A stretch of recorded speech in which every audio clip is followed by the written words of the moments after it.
Break के बाद आप सभी दर्शकों का एक बार फिर से स्वागत है। मंगला चौक में मंगलवार रात एक भयावह हादसे ने कई दुकानदारों की रोजी रोटी छीन ली। बाजार की 6 दुकानें भीषण आग की चपेट में आकर राख हो गए। आग इतनी तेज थी कि मशीनें, सामान और गाड़ियां सब जलकर खाक हो गए।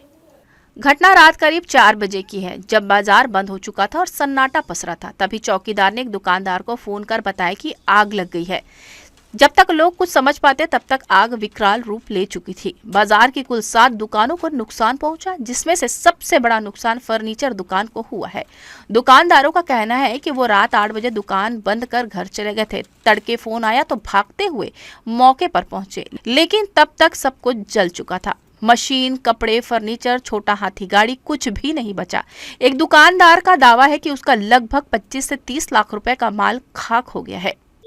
ये हम रात को 8 बजे यहाँ से गए, उसके बाद खाना वाना खा के सो गए।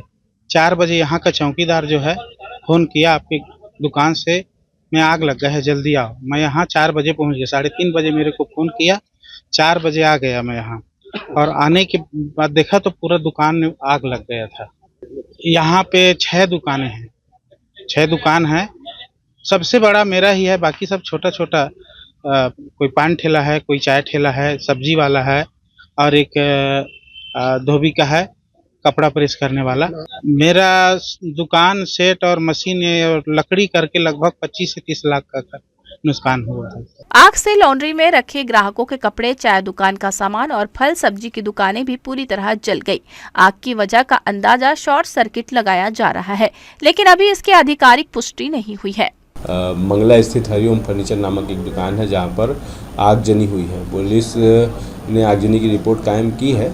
प्रथम दृष्टया शॉर्ट सर्किट से प्रतीत होता है। वे आगे जांच कर रहे हैं और जांच पर जो भी तथ्य आएंगे उसके अनुसार कार्रवाई की जाएगी। फायर ब्रिगेड समय पर पहुंची, लेकिन तब तक आग अपना काम कर चुकी थी। गनीमत रही कि कोई जनहानि नहीं हुई, लेकिन नुकसान काफी बड़ा है। पुलिस और प्रशासन ने जांच शुरू कर दी है। वहीं पीड़ित मुआवजे की मांग कर रहे हैं। यह घटना एक बार फिर फायर सेफ्टी इंतजामों पर बड़ा सवाल खड़ा करती है। जे न्यूज के लिए कैमरामैन गोपाल मौर्य के साथ मोहम्मद नासिर की रिपोर्ट। कस्तूरबा नगर स्थित वाल्मीकि गुरुद्वारे में बीती रात अज्ञात चोरों ने धावा बोलकर ताले तोड़ दिए और दान पेटी में रखे लगभग 20,000 रुपए नगद के साथ साथ 3 बड़ी और एक छोटी कृपाण चुरा ली। चोरी की कुल कीमत करीब 22,000 रुपए आंकी गई है। घटना की रिपोर्ट गुरुद्वारे के ग्रंथी रोशन सिंह ने सिविल लाइन थाने में दर्ज कराई है। उन्होंने पुलिस को बताया कि हर रोज की तरह 15 अप्रैल की रात करीब 8 बजे पाठ समाप्त कर गुरुद्वारे को ताला लगाकर चले गए थे। अगले दिन सुबह जब वे पाठ के लिए लौटे तो गुरुद्वारे का चैनल गेट और दरवाजे का ताला टूटा मिला। अंदर जाकर देखा तो सारा सामान अस्त व्यस्त था और दान पेटी भी टूटी हुई थी। सिविल लाइन पुलिस ने BNS के तहत मामला दर्ज कर जाँच शुरू कर दी है। फिलहाल आरोपी अज्ञात है और पुलिस आसपास के CCTV फुटेज खंगालने के साथ संदेहियों से भी पूछताछ कर रही है। कस्तूरबा नगर में एक गुरुद्वारा है, वहाँ पे रात्रि में किसी अज्ञात चोरों ने ताला तोड़कर घुसकर उसमें 3 तलवार और नकदी कुछ रकम चोरी किए हैं, जिसमें FIR की जा रही है। पता तलाश जारी है। शहर की एक महिला से दिन दहाड़े 48,000 रुपए की चोरी का मामला सामने आया है। पीड़ित ममता सूर्यवंशी ने सिविल लाइन थाने में FIR दर्ज कराई है। उन्होंने बताया कि 15 अप्रैल को दोपहर 2 बजे Punjab national bank collector office के सामने स्थित शाखा से नगद रुपए 48,000 निकाले थे, जिसने अपने बैग में रखकर ऑटो से श्री रामकृष्ण अस्पताल गई हुई थी। हॉस्पिटल में भर्ती अपनी चाची से मिलने के बाद शाम को ऑटो में नेहरू चौक के लिए निकली। ऑटो में 3 और महिलाएं सवार थी, जो उनके अगल बगल बैठी हुई थी। नेहरू चौक पर उतरने के बाद जब महिला ने बस स्टैंड पर बैग चेक किया तो उसका चेन खुला मिला और 48,000 रुपए गायब थे। सभी नोट 5-5 100 के थे। पुलिस ने BNS के तहत मामला दर्ज कर जांच शुरू कर दी है। घटना की जांच असिस्टेंट सब इंस्पेक्टर जीवन साहू को सौंपी गई है। फिलहाल आरोपी अज्ञात है और पुलिस CCTV फुटेज व अन्य सुराग खंगाल रही है। हाँ, श्रीमती ममता सूर्यवंशी रतनपुर की रहने वाली है। ये कलेक्ट्रेट के सामने पंजाब नेशनल बैंक है, वहाँ से 48,000 रुपये निकाली और ऑटो में बैठकर गांधी चौक के पास एक हॉस्पिटल है, जहाँ पे उसकी चाची एडमिट थी, वहाँ गई थी। वहाँ से फिर वापस रतनपुर जाने के लिए ऑटो में बैठकर नेहरू चौक आई। नेहरू चौक में देखी तो उसका बैग में जहाँ पैसा रखा था उसका चेन खुला हुआ था और पैसा नहीं था। और किसी अज्ञात व्यक्ति ने जो या ऑटो में चलते हुए या फिर जहाँ हॉस्पिटल में गई थी वहाँ चोरी किया है, जो उस पर चोरी का मामला दर्ज कर पता तलाश की जा रही है। बिरकोना इलाके में प्रशासन ने बड़ी कार्रवाई करते हुए करीब 10 एकड़ सरकारी जमीन से अतिक्रमण हटाए। इस जमीन पर 23 लोगों ने सालों से कब्जा जमाकर पक्के मकान बना लिए थे।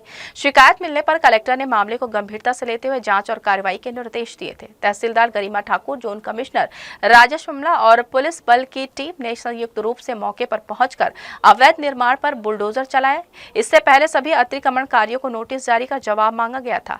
प्रशासन ने 9 अप्रैल को बेदखली आदेश जारी कर खुद से कब्जा हटाने का मौका दिया, लेकिन समय सीमा बीतने के बाद कार्रवाई करनी पड़ी। इस दौरान किसी भी तरह की अप्रिय घटना न हो, इसके लिए मौके पर पर्याप्त पुलिस बल तैनात किया गया था। जोन कमिश्नर और अन्य अधिकारियों की निगरानी में पूरी कार्रवाई शांतिपूर्वक संपन्न हुई। जिन 23 लोगों के मकान तोड़े गए उनमें विकास, पूनम पांडे, प्रमीला यादव, पोस्टमैन साहू, राजकुमार शुक्ला समेत अन्य नाम शामिल है। प्रशासन ने साफ किया है कि सरकारी जमीन पर किसी भी प्रकार का अतिक्रमण बर्दाश्त नहीं किया जाएगा। तहसील गरिमा ठाकुर ने कहा कि आगे भी ऐसी कार्रवाई जारी रहेगी और राजस्व विभाग इस दिशा में बिना किसी दबाव की सख्ती से कदम उठाता रहेगा। पुलिस लाइन स्थित चेतना भवन में मंगलवार को एक अहम बैठक आयोजित की गई, जिसमें यातायात एडिशनल एसपी ने वरिष्ठ पुलिस अधीक्षक के दिशा निर्देशों के तहत जिले की यातायात व्यवस्था को सुचारू और सुदृढ़ बनाने के प्रयासों पर चर्चा की। बैठक में यातायात से जुड़ी समस्याओं के समाधान के लिए विभिन्न योजनाओं और अभियानों पर फोकस किया। एसपी ने बताया कि यातायात सुधार हेतु लगातार जन जागरूकता अभियान चलाए जा रहे हैं। सुरक्षा व्यवस्था को सुनिश्चित करने के लिए आमजन के सहयोग से काम किया जा रहा है, जिससे ट्रैफिक संचालन अधिक प्रभावी और व्यवस्थित हो सके। शहर के विभिन्न इलाकों में यदि कहीं भी यातायात बाधित होता है तो वह स्थानीय नागरिकों के सहयोग से तत्काल सुधारात्मक कदम उठाए जाएंगे। इस बैठक में सभी संबंधित विभागों के अधिकारी उपस्थित थे। सभी को निर्देश दिए गए थे कि वे यातायात व्यवस्था में सुधार लाने के लिए संपर्क बढ़ाए और प्रत्येक सूचना पर संवेदनशील से कार्य करें। बैठक का मुख्य उद्देश्य यही था कि आने वाले दिनों में जिले की ट्रैफिक व्यवस्था को आम नागरिकों के लिए सरल और सुरक्षित बनाया जा सके। आदरणीय वरिष्ठ पुलिस अधीक्षक महोदय के दिशा निर्देश पर जिले में यातायात व्यवस्था को सरल, सुगम, सुव्यवस्थित बनाए जाने हेतु विभिन्न प्रकार के आयोजन किए जा रहे हैं। विभिन्न प्रकार के अभियान चलाकर सुरक्षा व्यवस्था को सुनिश्चित किया जा रहा है। इसी क्रम में आज जो है जिले के समस्त ट्रांसपोर्टरों का बैठक लिया गया है, जिसमें राज्य शासन के निर्देशानुसार ऐसे सभी इकाइयों को जो सड़क परिवहन से जुड़े हुए हैं उनको यातायात मित्र के रूप में, यातायात मितान के रूप में नामांकित किया जाए और उनको जनमानस का सहयोग लेकर के यातायात की गतिविधियों की जिले के कोई भी एरिया में अगर किसी भी प्रकार की यातायात व्यवधान से संबंधित कोई बातें आती हैं तो जन सामान्य के सहयोग से उसको तुरंत बेहतर किए जाने का प्रयास किया जाना चाहिए। इस संदर्भ में आज एक मीटिंग रखी गई है। सोशल मीडिया की आज़ादी कुछ असामाजिक तत्वों के हाथ में अब जहर बनती जा रही है। बिलासपुर में 1947 वाले बापू नाम के फेसबुक ग्रुप में राष्ट्रपिता महात्मा गांधी, डॉक्टर भीमराव अंबेडकर सहित हिंदू देवी देवताओं और सर्वधर्म के प्रतीकों के खिलाफ अश्लील, आपत्तिजनक और भड़काऊ पोस्ट लगातार डाली जा रही है। इसी गंदी मानसिकता से आहत होकर मंगलवार को सर्व हिंदू समाज के प्रतिनिधि सिविल लाइन थाना पहुंचा और ग्रुप एडमिन सहित जिम्मेदार सदस्यों के खिलाफ सख्त कार्रवाई की मांग की। उन्होंने बताया कि ग्रुप में कई आपत्तिजनक फोटो, गाली गलौज और धार्मिक नफरत फैलाने वाले कंटेंट डाले गए हैं, जिससे समाज में तनाव का माहौल बन रहा है। सर्व हिंदू समाज ने स्पष्ट चेतावनी दी है कि अगर जल्द ही एफआईआर दर्ज कर आरोपियों पर ठोस कार्रवाई नहीं की गई तो उन्हें बड़ा आंदोलन छेड़ना पड़ेगा। उन्होंने प्रशासन को सीधे शब्दों में कहा है कि समाज की भावनाओं से खिलवाड़ अब बर्दाश्त नहीं की जाएगी और अगर हालात बिगड़े तो उसकी पूरी जिम्मेदारी पुलिस और प्रशासन की होगी। शिकायतें हैं कि आए दिन सोशल मीडिया के माध्यम से कुछ अधर्मी लोग जो नाम बदल कर अलग अलग फेसबुक आईडी में हमारे अलग अलग प्रोफाइल बनाकर देवी देवताओं और बहुत सारे संत महंत लोगों के बारे में अनर्गल बातें लिखी जा रही है। ऐसे गंदे गंदे शब्दों का उच्चारण लिखा गया फेसबुक में, जिसको बोलना मैं उचित नहीं समझ रहा हूँ। तो मैं चाहता हूँ ऐसे अधर्मियों के खिलाफ पुलिस प्रशासन ठोस कठोर से कठोर कार्रवाई करे और तत्काल इन्हें चिन्हांकित करके गिरफ्तार करे, ताकि भविष्य में ऐसे किसी भी प्रकार का कोई हिमाकत ना करे। अगर ऐसी परिस्थिति अगर तत्काल कार्रवाई नहीं होती तो हमें सर्व हिंदू समाज के द्वारा उग्र आंदोलन करने पर बाध्य होना पड़ेगा। अभी एक फेसबुक में एक आईडी बनी हुई है, एक पेज बना हुआ है, जिस पेज में क्या है, हमारे जितने भी महापुरुष हैं, देवी देवता हैं, सभी धर्म के, उनके खिलाफ बहुत ही गंदी गंदी टिप्पणियाँ की जा रही हैं। जो हमारे महापुरुषों जिन्होंने अपना जीवन दान कर दिया इस देश के लिए, समाज के लिए, उनके बारे में इस प्रकार गंदे शब्द हैं, हमारे देवी देवता हैं। तो इससे क्या हो रहा है कि एक तो समाज में बहुत ही गंदगी फैल रही है, उसमें वो बहुत गंदे गंदे फ़ोटो डाल रहे हैं, वीडियो डाल रहे हैं और ऐसे ऐसे शब्द लिखे हैं जिसको हम मीडिया में बोल भी नहीं सकते हैं। तो इससे हमारे जितने हमारे हिंदू समाज के लोग हैं और अन्य समाज के लोग हैं, उन सभी की भावनाओं को ठेस पहुंचा है। इसी के लिए आज हम सब लोग एकत्रित होकर यहाँ सिविल लाइन थाने में FIR करवाने के लिए आए हुए हैं और हमारा यहाँ थानेदार साहब से निवेदन रहेगा कि FIR केवल को खाना पूर्ति ना करें, बल्कि उस अपराधी को पकड़कर कड़ी से कड़ी सज़ा उसको दिलाई जाए। शहर में अवैध निर्माण को लेकर लगातार कार्यवाही की जा रही है, क्योंकि देखा जा रहा है कि शहर के अंदर कई स्थानों में लोग नगर निगम के नियमों की अनदेखी कर निर्माण कर रहे हैं, जिसके विरुद्ध पिछले दिनों नगर निगम के द्वारा अभियान भी चलाया गया था। लेकिन इस दौरान निर्माणकर्ताओं के नगर निगम से निर्माण हटाने को लेकर समय मांगा था, जिसके बाद निगम ने इन्हें सप्ताह भर का समय दिया था, परंतु लगभग 10 दिन बीत जाने के बाद भी आज भी यह निर्माण इन स्थानों पर यथावत है, जो दर्शाता है कि नगर निगम के द्वारा किस तरह से इन अवैध निर्माण को नियमित करने के लिए पुख्ता समय दिया जा रहा है। जबकि जवारी पुल के बगल में कमर्शियल उपयोग के लिए किसी भी तरह का कोई नियम निर्धारित नहीं है, लेकिन फिर भी लोग यहां व्यावसायिक परिसर का निर्माण कर रहे हैं, जिस पर नगर निगम के द्वारा सख्त कदम उठाने की बात कही जा रही है। परंतु अब जो स्थिति नजर आ रही है वह दर्शा रहा है कि नगर निगम इस मामले को देखकर अनदेखा करना चाहती है। नगर निगम आयुक्त का मानना है कि क्योंकि निर्माणकर्ताओं ने निगम से कुछ समय दस्तावेज प्रस्तुत करने के लिए मांगे थे, ऐसे में उन्हें समय दिया गया है। अगर इस सप्ताह में दस्तावेज प्रस्तुत नहीं कर पाते हैं तो नगर निगम अपनी कार्रवाई करेगी। फिलहाल जिन लोगों ने अवैध रूप से यहां निर्माण किया है उनके सामग्रियों को जब्त किया गया है, तो वही संतोष यादव जवाब नहीं मिलने पर उन पर कार्रवाई की जाएगी। ज्वाली नाला जो हमारा है उसमें कुछ कॉमर्शियल एस्टेब्लिशमेंट बनने की शिकायत प्राप्त हुई थी। ऐसे कुल 6 एस्टेब्लिशमेंट थे। इन 6 एस्टेब्लिशमेंट को नोटिस जारी किया गया था और जो उनके सामान थे जो अंडर कंस्ट्रक्शन थे उसको जब्त भी कर लिया गया था। इनको दस्तावेज देने के लिए समय दिया गया है। दस्तावेज प्राप्त होने पे और बाकी जो डॉक्यूमेंटेशन है वो होने पे फिर अग्रिम कार्रवाई इसमें की जाएगी। प्रिकॉशनरी मेजर पे हम ये प्लान कर रहे हैं कि दोनों ज्वाली नाला जो है उस पर हैवी वाहन ऐसे ही प्रतिबंधित है, तो वहाँ पे उसको बैरियर्स लगाए जाएंगे। मस्तूरी तहसील की ग्राम पंचायत कर्रा के सैकड़ों ग्रामीणों ने कलेक्टर कार्यालय का रुख किया और विकास कार्यों की घोर अनदेखी तथा केंद्र व राज्य सरकार की योजनाओं से वंचित रहने को लेकर कलेक्टर को ज्ञापन सौंपा।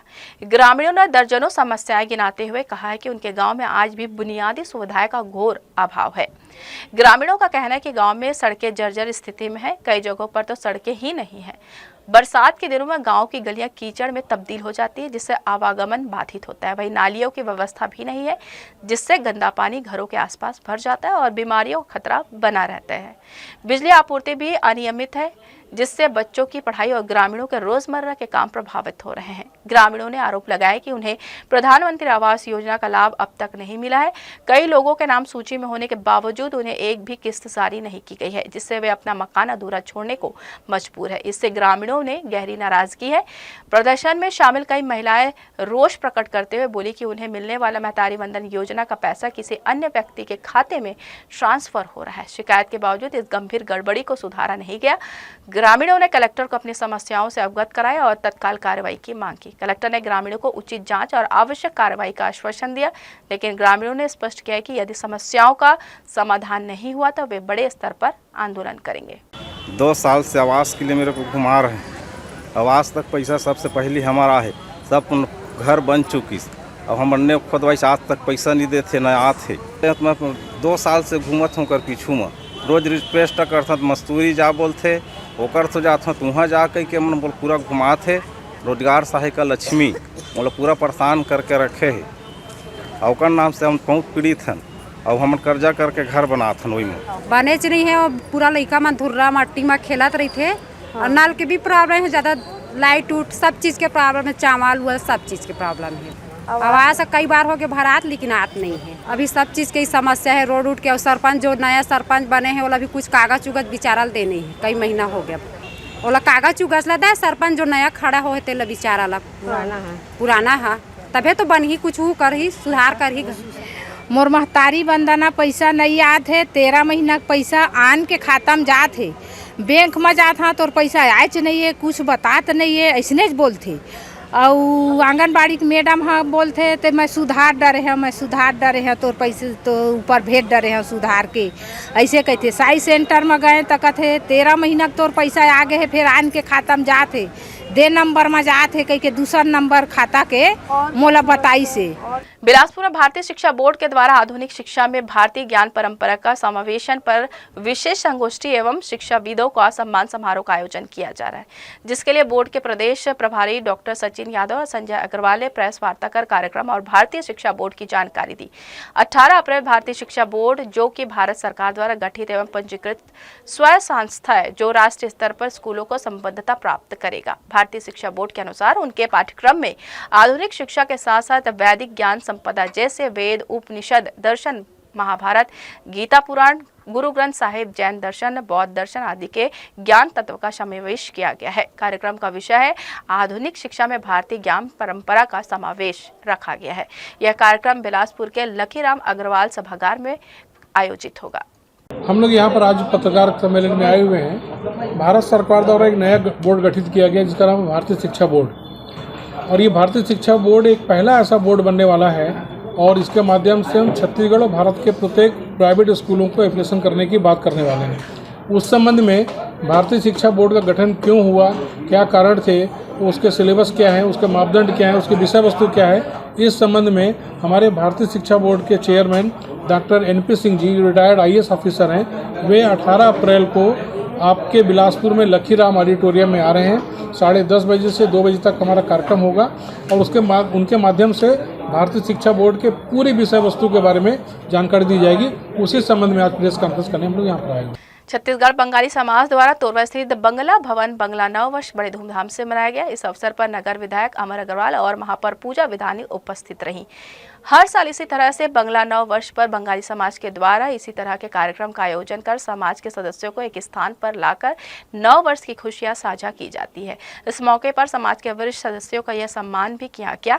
इस मौके पर समाज के सदस्यों और युवाओं के द्वारा यहाँ सांस्कृतिक कार्यक्रम की प्रस्तुति भी दी गई।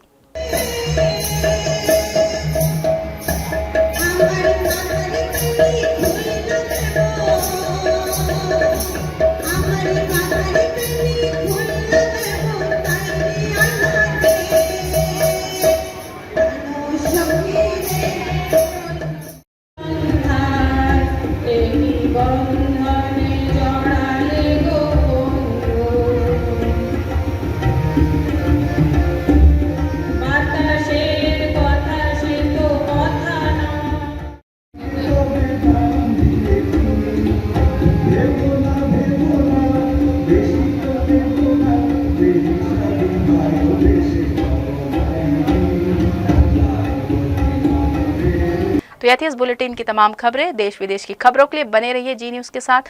मुलाकात होगी अगली बुलेटिन में, तब तक ले दीजिए प्रेरणा को इजाजत। नमस्कार।